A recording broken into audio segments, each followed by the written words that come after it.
Salut, c'est Paola. Chaque jour, je vous lis un grand texte de philosophie en espérant que ça vous plaise. Enfin, sauf les jeudis, bien sûr.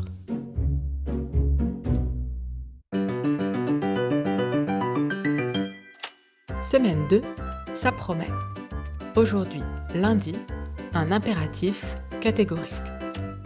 Emmanuel Kant, Fondement de la métaphysique des mœurs, 1785.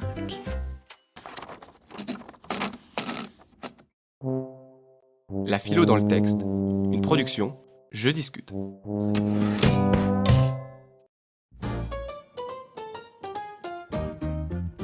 Emmanuel Kant est un philosophe célèbre du XVIIIe siècle. Né en Prusse, à Königsberg, l'actuel Kaliningrad. Sa vie n'est pas très palpitante, mais sa critique de la métaphysique a marqué l'histoire. Dans son livre Fondement de la métaphysique des mœurs, écrit en 1785, Kant cherche à clarifier ce que signifie agir moralement. Selon Kant, agir moralement consiste à suivre les principes que nous dicte notre conscience.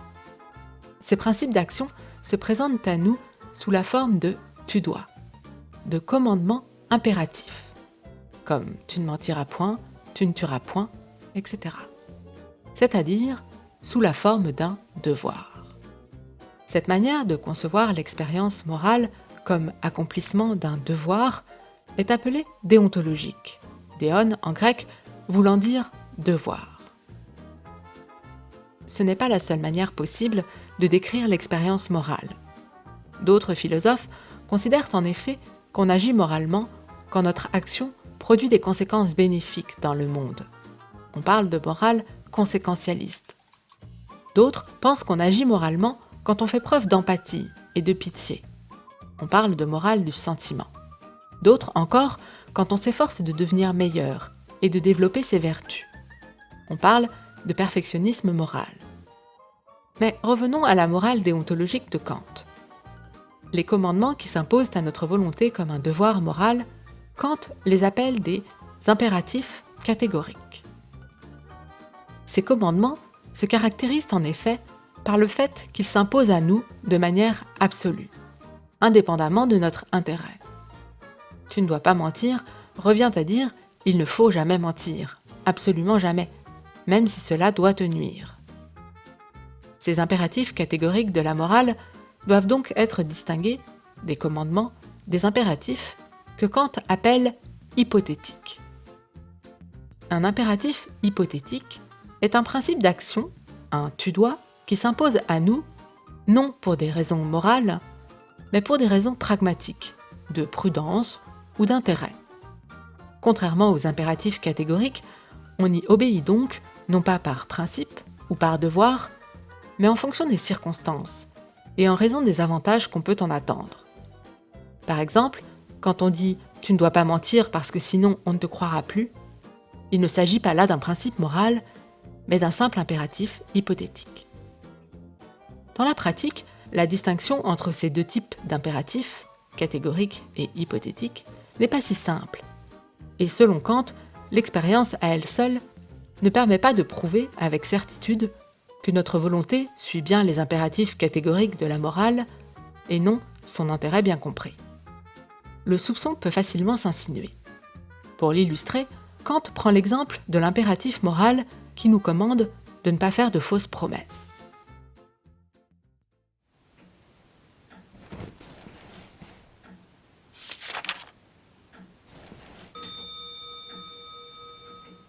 Si l'on dit par exemple « tu ne dois pas faire de fausses promesses », non pas comme un simple conseil qu'il faille suivre pour éviter quelque autre mal, un conseil qui reviendrait à peu près à dire « tu ne dois pas faire de fausses promesses de peur qu'on ne te croie plus », mais si l'on dit « tu ne dois pas faire de fausses promesses », parce qu'on est convaincu qu'une action de ce genre doit être considérée en elle-même comme mauvaise, parce qu'on est persuadé, donc, que l'impératif moral qui interdit cette action est absolu, catégorique.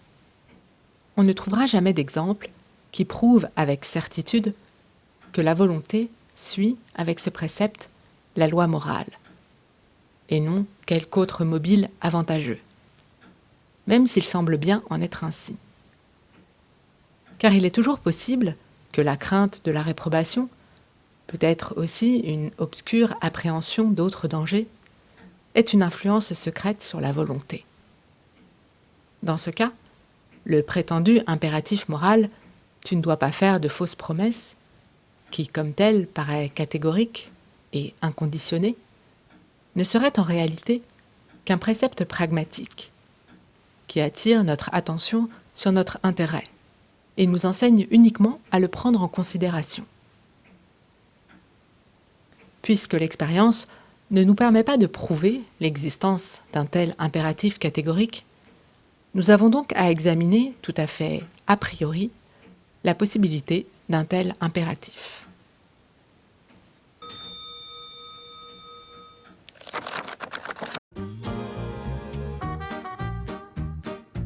Kant se propose alors d'examiner le concept d'impératif catégorique, c'est-à-dire le concept d'une loi qui s'impose à nous universellement, quelles que soient les circonstances, pour tenter d'en déduire le principe général et ultime de la moralité.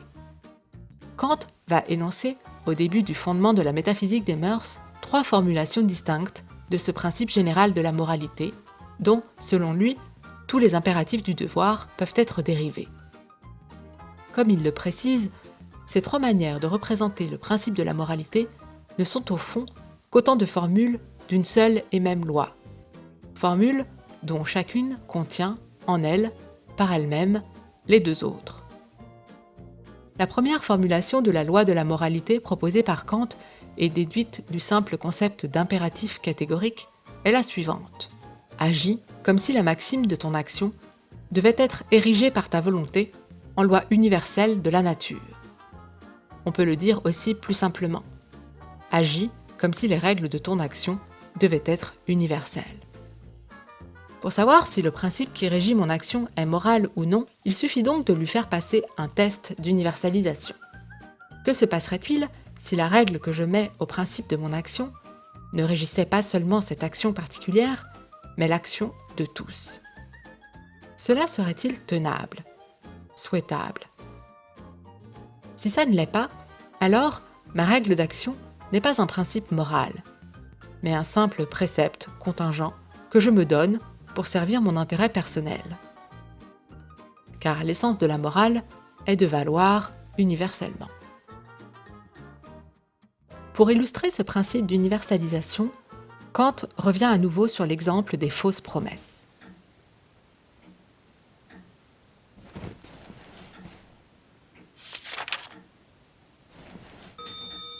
Un individu a le besoin urgent d'emprunter de l'argent. Il sait parfaitement qu'il ne pourra pas rembourser, mais voit aussi qu'on ne lui accordera aucun prêt s'il ne promet pas avec fermeté de rendre l'argent à un moment déterminé. Il a envie de faire une telle promesse, mais il conserve encore assez de conscience morale pour se demander: n'est-il pas interdit et contraire au devoir de se tirer d'affaire par un tel moyen? À supposer qu'il se décide pourtant à y recourir, la maxime de son action s'énoncerait ainsi. Quand je me crois à court d'argent, j'accepte d'en emprunter et de promettre de le rendre, bien que je sache que tel ne sera jamais le cas. Sans doute, ce principe du souci de soi ou de l'utilité personnelle est-il compatible, éventuellement, avec tout mon bien-être futur. Mais pour l'instant, la seule question est de savoir si c'est juste. Je transforme donc l'exigence du souci de soi en une loi universelle et construis la question suivante. Qu'adviendrait-il dès lors que ma maxime serait érigée en loi universelle? Mais dans ce cas, je vois d'emblée qu'elle ne pourrait jamais acquérir la valeur d'une loi universelle de la nature et s'accorder avec elle-même. Mais qu'inévitablement, il lui faudrait se contredire. Car universaliser une loi, selon laquelle chaque individu croyant être dans le besoin pourrait promettre tout ce qui lui vient à l'esprit, avec l'intention de ne pas tenir ses promesses, cela reviendrait à rendre impossible le fait même de promettre, ainsi que le but qu'on peut lui associer, dans la mesure où personne ne croirait à ce qu'on lui promet, et qu'au contraire, tout le monde rirait de telles déclarations, en n'y voyant que de vains subterfuges.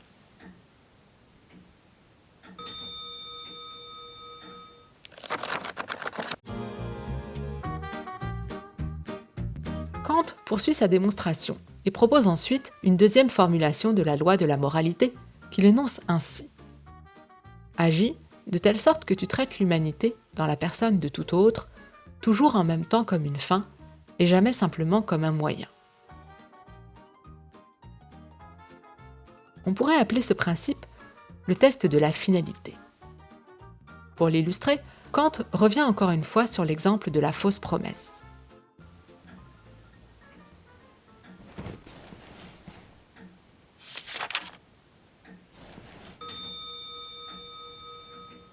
Celui qui a l'intention de faire à autrui une fausse promesse apercevra aussitôt qu'il veut se servir d'un autre homme simplement comme d'un moyen, sans que ce dernier contienne en même temps la fin en lui-même.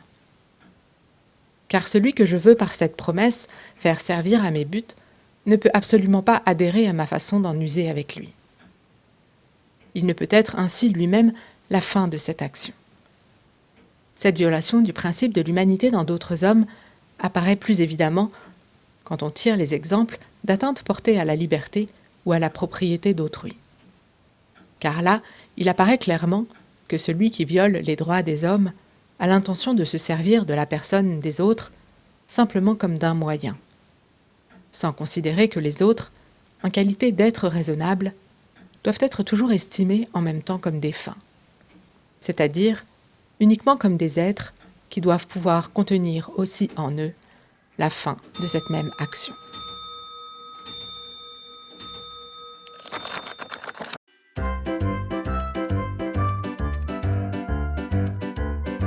C'était Kant, Fondement de la métaphysique des mœurs. 1785.